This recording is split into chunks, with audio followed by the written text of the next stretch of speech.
जय हिंद। आइए, जैसा आपने टाइटल में देख लिया, एक नई करेंट अफेयर टॉपिक, ठीक है, इन्वायरमेंट और इकोलॉजी और पॉल्यूशन से संबंधित। और सबसे बड़ी बात है कि प्लास्टिक वेस्ट मैनेजमेंट से संबंधित, बेस्ट टू वेल्थ से संबंधित, सस्टेनेबल कह सकते हैं कि way of use of plastic से संबंधित है। और सबसे इम्पॉर्टेंट चीज़ है कि स्वच्छता से भी संबंधित है, ठीक है। तो extended producer responsibility on plastic packaging. Plastic packaging आप नाम ही सुन गए होंगे, चलो ये प्लास्टिक से ही संबंधित होगा।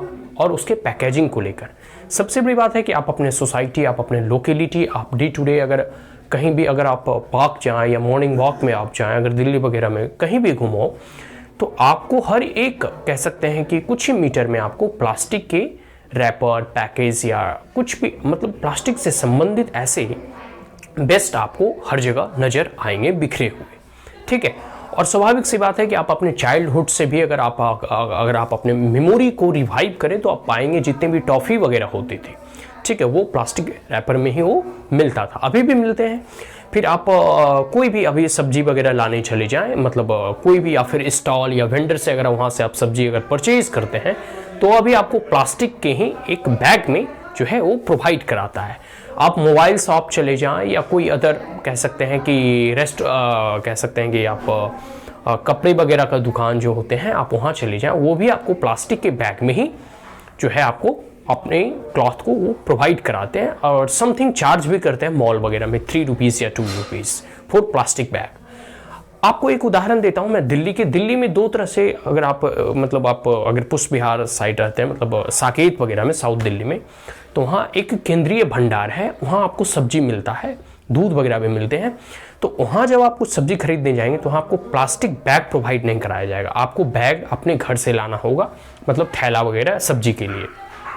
और फिर अगर कोई नियरेस्ट आपको अगर सब्जी मंडी चले जाएं या आप कोई भी स्ट्रीट वेंडर से अगर आपको सब्जी खरीदते हैं तो आपको चलो प्लास्टिक बैग प्रोवाइड करा देगा। लेकिन मैं स्पेसिफिकली बात कर रहा हूँ केंद्रीय भंडार की। केंद्रीय भंडार में जितनी भी सामान आप खरीदने जाएंगे वहाँ आपको प्लास्टिक प्रोवाइड नहीं कराया जाता है, आपको अपना थैला और बैग घर से लाना होता है।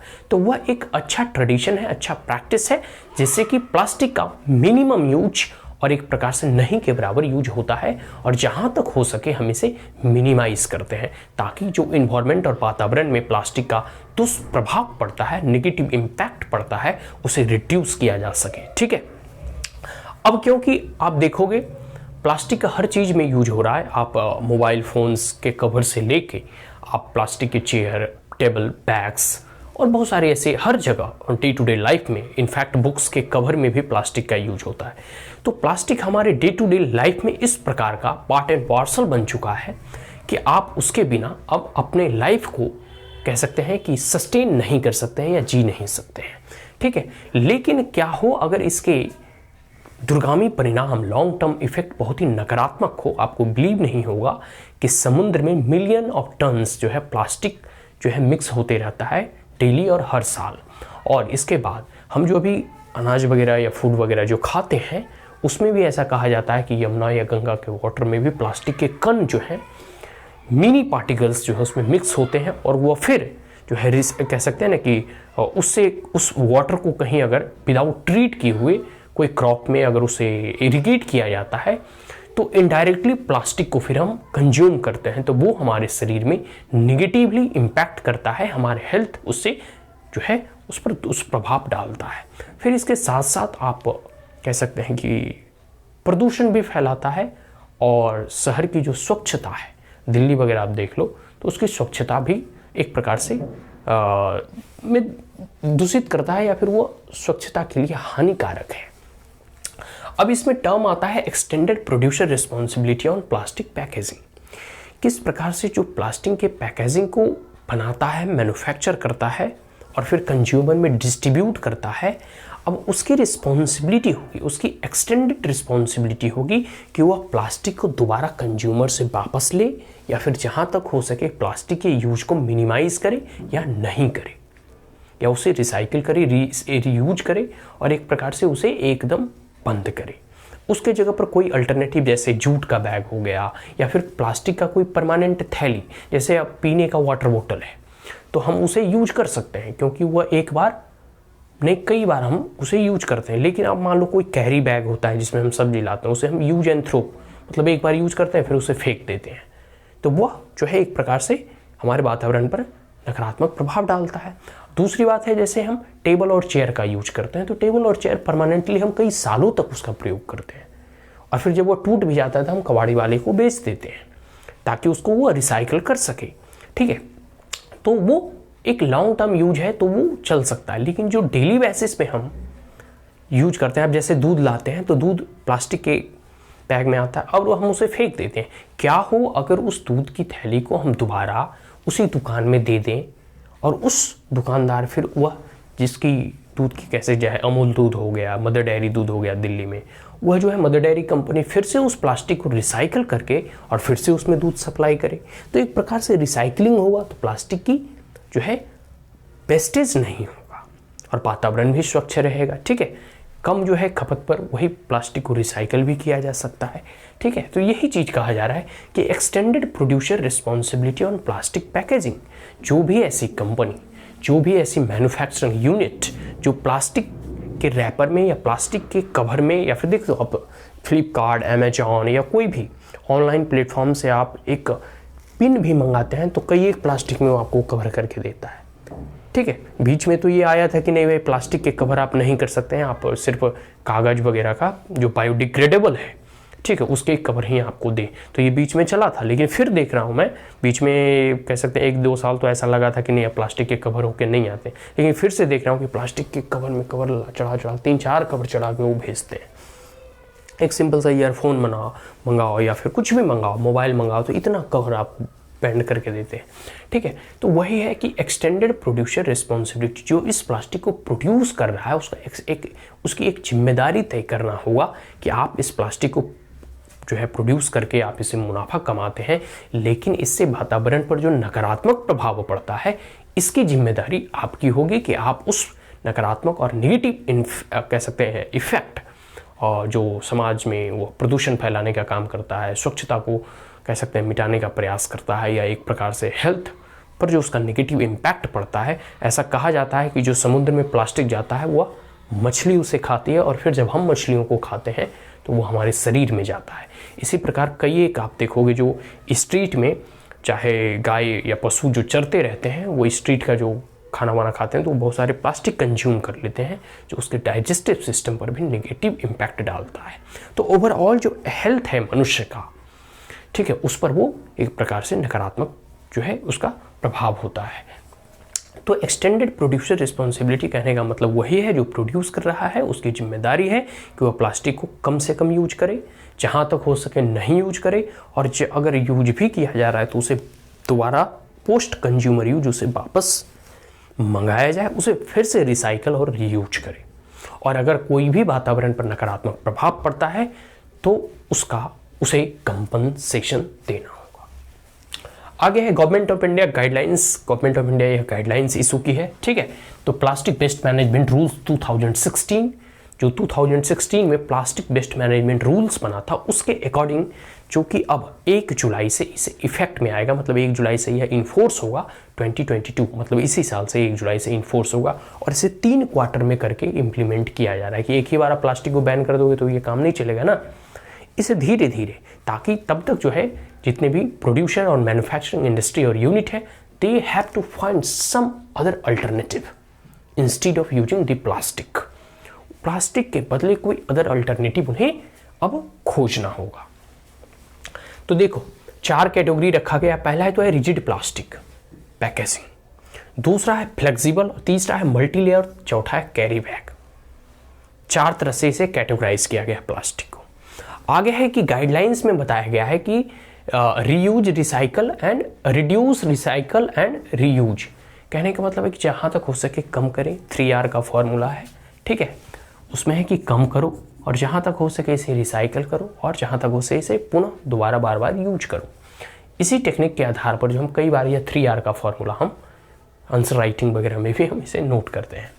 आगे है सेट करने के लिए कहा जा रहा है कि कह सकते हैं कि प्लास्टिक वेस्ट मैनेजमेंट रूल्स 2016 के अंतर्गत एक ऐसी जो है पोर्टल की व्यवस्था की गई है जो कि सेंट्रलाइज्ड इन नेचर होगा।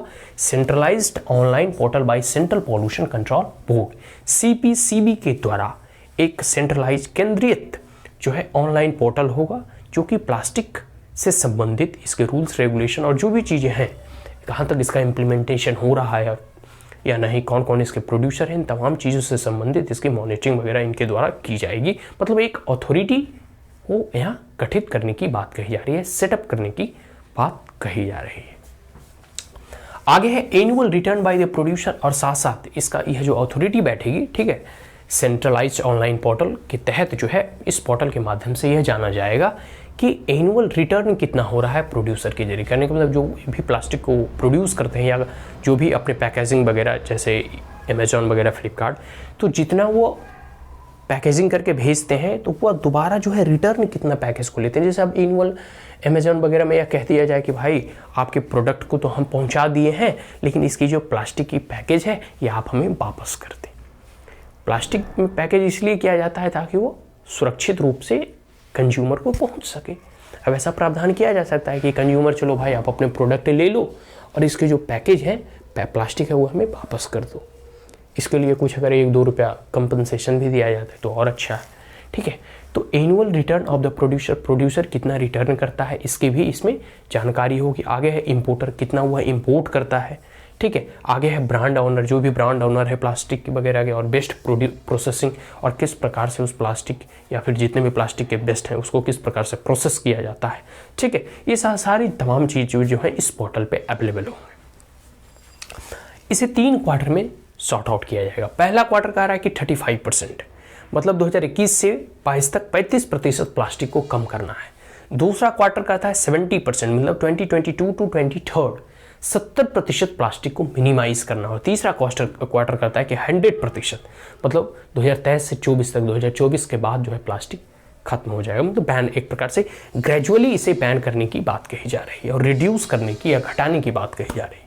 आगे है रिसाइकलिंग ऑब्लिगेशन फॉर प्रोड्यूसर, और साथ साथ जो इसके प्रोड्यूसर हैं, जो प्लास्टिक के मैन्युफैक्चरर हैं, उस पर रिसाइकलिंग की ऑब्लिगेशन मतलब होता है बाध्यता, उन्हें बाध्य किया जा रहा है कि आपको अब उसे रिसाइकल करना होगा। ऐसा नहीं कि आपने एक बार अपने मुनाफा के चक्कर में पूरा वातावरण, पूरे आम लोगों के हेल्थ और पूरे समाज में अस्वच्छता फैलाने का कार्य कर रहा हो।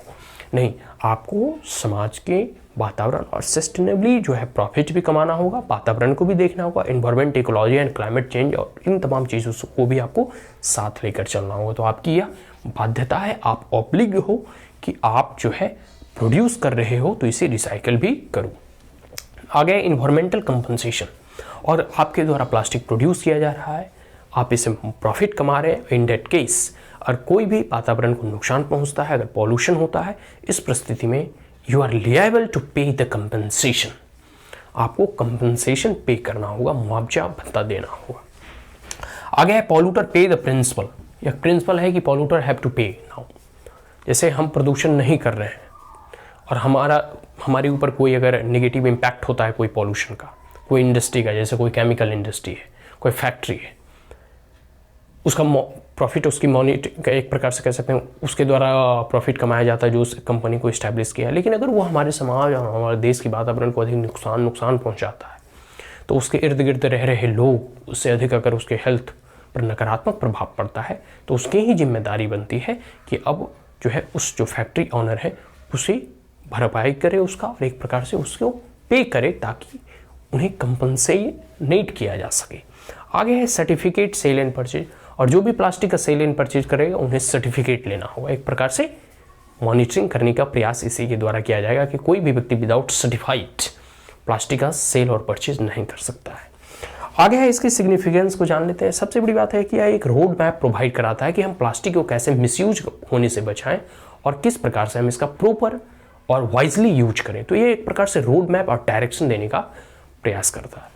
दूसरा है रिड्यूस पॉल्यूशन। स्वाभाविक सी बात है कि जब इसकी कड़ी मॉनिटरिंग होगी, स्ट्रिक्ट इम्प्लीमेंटेशन होगा तो जो है पॉल्यूशन को भी रिड्यूस करेगा, कम करेगा। आगे है सस्टेनेबल यूज, और इसका सतत कह सकते हैं कि एक प्रकार से सस्टेनेबल यूज करने का मतलब यह हुआ कि इसका हम इस प्रकार से यूज करें ताकि अभी जो हम वर्तमान जनरेशन के डिमांड को तो फुलफिल कर रहे हैं और भावी जनरेशन और भावी पीढ़ियों की भी डिमांड को हम देखते हुए, ताकि आने वाले समय में भी उन्हें भी इस चीज़ों को यूज करने का मौका मिले, और इस प्रकार से ना कि हम इतना इसका नेगेटिव इम्पैक्ट फैला दें ताकि आने वाले पीढ़ी जो है इसे यूज करने से भयभीत हो। जैसे देखो, कोई ऐसे प्रोडक्ट हैं जैसे चेयर और टेबल की मैंने बात की, चलो अगर वो प्लास्टिक से यूज हो रहा है तो एक लंबे साल तक यूज होता है तो उसको कोई दिक्कत नहीं है। तो यूज एंड थ्रो की जो सिस्टम है उसे अब हटाना होगा और वैसे प्लास्टिक को बैन करने होगा। सस्टेनेबली यूज करना है ताकि हम लंबे समय तक यूज कर सकें। आगे है कि सर्कुलर इकोनॉमी। सर्कुलर इकोनॉमी कहने का मतलब यही है कि हमने एक चीज़ को यूज किया, अगर वो खराब हो गया तो हम उसे फिर से कोई दूसरा चीज़ बना लेते हैं। फॉर एग्जांपल, एक गांव में सिस्टम होता था कि हम लोग जैसे कोई कपड़ा वगैरह जैसे यूज करते हैं, सिंपल से घर में भी आप देखते हो तो उसको जब फट जाता है या ख़राब हो जाता है तो उसको लोग ना मतलब घर की सफाई वगैरह में चलो इसको, या फिर कहीं किसी मतलब अगर मतलब बड़े भाई का कपड़ा छोटा हो गया तो चलो छोटे भाई को पहना दो। ये सिस्टम वाला काम है यहाँ कि मतलब आपको अगर उस प्लास्टिक का यूज अगर आप कर लेते हैं तो अगर आप के यूज के लिए नहीं है तो कोई मल्टीपर्पज़ या कोई अदर यूज या कोई अल्टरनेट यूज में आप लगा सकते हैं। अदरवाइज उसे आप जो है रिसाइकल करने के लिए कबाड़ी वाले को बेच दें, कबाड़ी वाले को भी कुछ पैसा आ जाएगा, आपको भी कुछ पैसा आएगा, और फिर उसी जो है चीज़ से जो है उसे रिसाइकल करके एक नया प्रोडक्ट बनाया जा सकता है। आगे है बेस्ट टू वेल्थ, मतलब अब बेस्ट के द्वारा हम वेल्थ का क्रिएशन करेंगे। यही ओखला में आप देखोगे तो आपको एक पहाड़ नज़र आएगा, लेकिन वो वास्तविक में पहाड़ नहीं है बल्कि वो कचड़े का पहाड़ है, कचड़े का ढेर ओखला में, ठीक है, दिल्ली का। आगे है सॉलिड वेस्ट मैनेजमेंट, और इस सॉलिड वेस्ट मैनेजमेंट में अधिक जो है फोकस किया जा रहा है कि किस प्रकार से जो है जो कुछ ऐसी चीज़ है ना जो बायोडिग्रेडेबल है वो तो खैर सड़ गल के ख़त्म हो जाता है, जैसे अब घास फूस है या घर से निकली हुई सब्जियां वगैरह छिलका है तो ये तो ख़त्म हो जाएगा। अब जो है कि सॉलिड है जो कभी ख़त्म ही नहीं होता है, नॉन बायोडिग्रेडेबल है, they are very harmful to the nature और द इन्वायरमेंट, ठीक है। अब उस पर जो है मॉनिटरिंग की जाएगी और सॉलिड वेस्ट मैनेजमेंट पे जो है फोकस किया जाएगा। आगे है responsibilities of the local body, और जो लोकल बॉडी है, लोकल संस्थाएं हैं, ठीक है, जैसे अर्बन लोकल बॉडीज हो गया, ठीक है, वार्ड मेंबर हो गए, नगर पंचायत, म्यूनिसपालिटी, म्यूनिसिपल कॉरपोरेशन, और जो ग्राम पंचायत वगैरह होता है, मुखिया, सरपंच, जिला परिषद, उसकी जिम्मेदारी, उसकी रिस्पॉन्सिबिलिटी तय की जाएगी ताकि आप जो है नगर निगम वगैरह का यह दायित्व है कि आप वहाँ जो है वहाँ की जो मॉनिटरिंग वगैरह कर सके, क्योंकि लोकल लेवल पे लोकल पीपुल ही यूज करते हैं प्लास्टिक का। तो इस रूप से हम देख सकते हैं कि किस प्रकार से प्लास्टिक का मिसयूज ना हो सके, मिनिमम यूज हो सके, और जहाँ तक हो सके इसे नहीं यूज करें तो बेहतर है। आगे है बेस्ट जो है जो भी कह सकते हैं कि जनरेट करते हैं, ठीक है, इन तमाम चीज़ों पर निगरानी रखी जाएगी। रिटेलर जैसे हो गए, मतलब जो भी रिटेलर होते हैं वो प्लास्टिक के बैग, कैरी बैग में सब्जी वगैरह देना, ठीक है। स्ट्रीट वेंडर वगैरह होते हैं वो भी चलो आप प्लास्टिक में ले लो, नहीं, अब एक कह सकते हैं एटीट्यूडनल चेंज लाना होगा कि हम आपको प्लास्टिक नहीं देंगे, आप अपना कैरी बैग घर से लाइए, उसमें आप सब्जी ले जाइए, उसमें आप जो भी आपको ले जाना है हाउस यूज, जैसे दिल्ली के केंद्रीय भंडार में किया जाए तो वहाँ आपको बैग नहीं दिया जाता प्लास्टिक बैग, आप अपने घर से थैला लाइए, उसमें सब्जी लीजिए, अपने राशन लीजिए, ठीक है। तो देर कह सकते हैं ना कि कुछ हमें रिक्वायरमेंट है, नीड है हमारी कि हम अपनी एटीट्यूड को चेंज करें towards the use of the plastic. आगे है post consumer and plastic package waste, जो पोस्ट कंज्यूमर और प्लास्टिक पैकेट वेस्ट है उसे किस प्रकार से रिसाइकिल करना है और उसे दोबारा कंज्यूमर्स के यूज होने के बाद हम वापस ले, ऐसे मैकेनिज्म को डेवलप करना है। तो ये हमने करंट अफेयर टॉपिक था, extended producer responsibility on the plastic waste, ये यहीं आप कवर होता है, समाप्त होता है। आशा करता हूँ कि यह वीडियो आपको अच्छा लगा हो। Then you can like it, share it, as well as subscribe it, also press the bell icon, and if there were any queries, comment, suggestion, advice, you may comment in the comment box. Thank you once again. Have a great day.